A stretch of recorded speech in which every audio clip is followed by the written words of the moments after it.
Our typical Christmas pastry is orechnjacha, cake made of flour and walnut. A typical drink is called ponche. It's made of fruit, some nuts, cinnamon, and sometimes includes alcohol. Makówki, it's poppy seeds, nuts, raisins, rusk and coconut flakes on the top.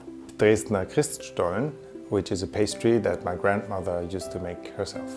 A typical Christmas drink in Venezuela is ponche de crema, and it's something like rum with eggs and cream.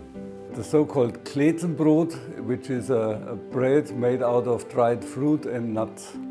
A typical pastry in my home country is lapin and collage. The famous Vanillekipferl from my grandmother. My favorite Christmas drink would be from Britain. It's hot apple cider with Christmas spices.